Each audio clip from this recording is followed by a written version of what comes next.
mean, it's a very weird thing. You can't really plan it. It's like you just suddenly realize, well, Kai's got to say this, you know. Like one of the true tragedies is that on the show 791, where Zeb says to the head at the end, you know, you may be just a head, but you're the best head I ever had. When you come up with that line, you realize, well, we got to put that in. It's the end of the show, and sci-fi cut it out. It was the way she said it, was such a smile on her face. There was no sort of like, She can't say it as a joke. She's serious. That's right. And so is 790. Well, that's one of the things that really irritated me about Laugh Track is, for me, the true humor is when Kai comes on and he's gone through all, you know, everybody else has gone through this and it's very serious, but, you know, he just sort of walks in and is like, Where's Stanley Tweedle? But they cut the hospital scene where he says, "Where's Stanley Tweedle? How could you?" What? Just a total puzzlement, and it was Probably just that because I didn't one want to accept word. days of our lives or something. I don't know. But the other thing about season 3 is the fact that it kind of goes up and down, and when a lot of people haven't seen it, but I don't care. Dear Lazar comes back on. That whole arc there is so good. I kept waiting for the tape to arrive. I'm like, I have to watch it again. But there's that whole thing that parts of it are humorous, but at the same time, with the character development, he almost seems to be remembering who he is at the end, and you're kind of wondering if he's going to. Or Dr. Rainbow is such a bizarre character that at first you're feeling sorry for him, and then you don't know what's going to happen after that. But it's very Don't suspenseful. feel sorry for him. No. But I like the relationship between Stan and Zeb sort of developing a bit, sort of like from the uneasy partnership to there's that lovely scene when you're comforting each other in K-Town. I'm not going to say get sentimental, God forbid Lex ever gets sentimental, but it was just a nice little progression that could be allowed. You know, I mean, they really could be I noticed towards the end of season 2 they were acting more like siblings.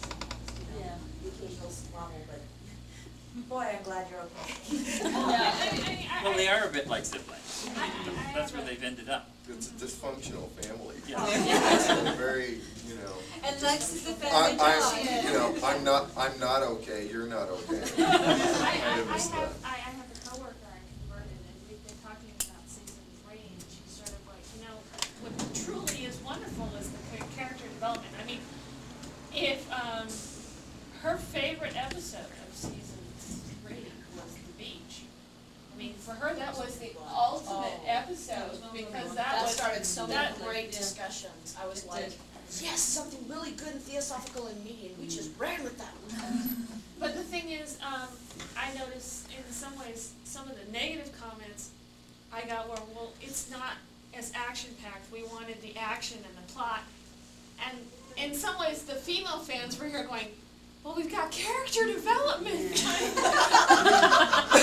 beach is probably, it's one of the most serious episodes we do. Yeah. You know, and it had to do with if you're going to do sort of on a comedy surface, have a sort of a serious plot underneath. In the end, you kind of had to get serious. You know, Yeah, I think that's what works. It's, I mean, I'm a comedy element, but it's the unintentional comedy that comes out. I mean, Brian, you're marvelous in that in the beach. I mean, that's it's good. just very Anyway, good performance.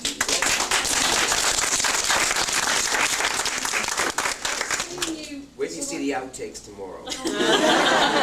But seeing you like judge yourself, your own truth. I mean, you were so concerned about the 101 pounds that you got, but actually, what did you win was the old adage of what the intentions. But the way the scene was shot, the scenes were shot, it was very moving in a way. Well, I think the kudos for that would go to the writers. You know? Yeah, absolutely. Yeah, I think writers When these things work, it's because it's a brilliant script. When they don't work, that's usually it's true. because That's the usually true. directors, the actors, whatever. Yeah. The lighting guy. That Music. fucking lighting guy. The props. Actually, our props guy calls himself the props bastard. But actually, you get really good people. I don't know how you manage it, but you get all of these little geniuses, and you look at any one thing and you wanna blow it up and go, well, the sets are fucking amazing. You mean enlarge it? You know, they're completely out there, and just the costumes are really brilliant, the Costumes are music good. is absolutely brilliant. You seem to have an eye, specifically you, Paul, have an eye for people The who right talent. are starving brilliance. Well, I don't agree that we always get them. Because, you know, we've turned over directors quite a bit.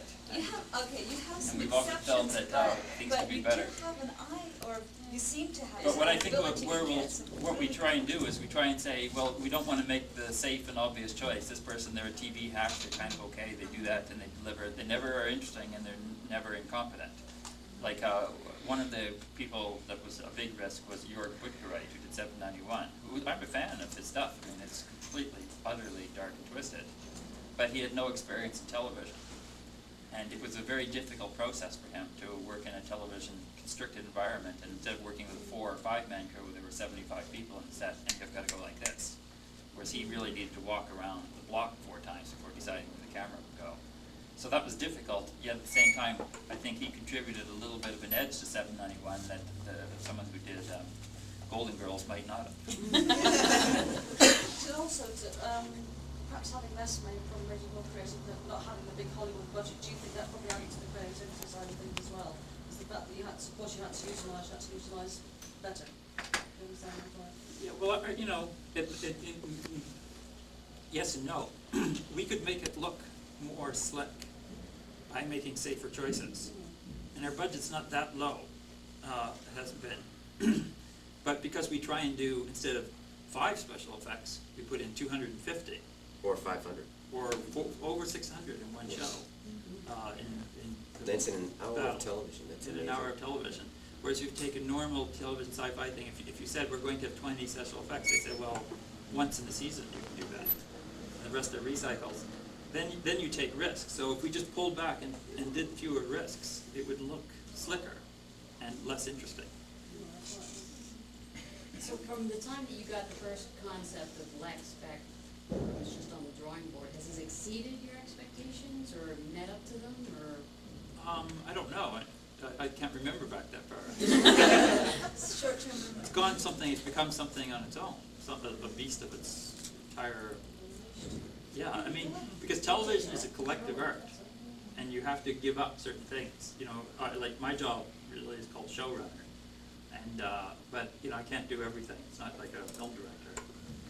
You have to let the actors have their space. You have to let the other writers have their space. You have to let the directors have their space.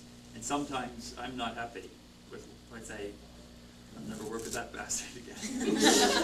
But they became part of what the show it is, and sometimes they say that person did something I never would have done, and it's a whole new thing, but it's quite good.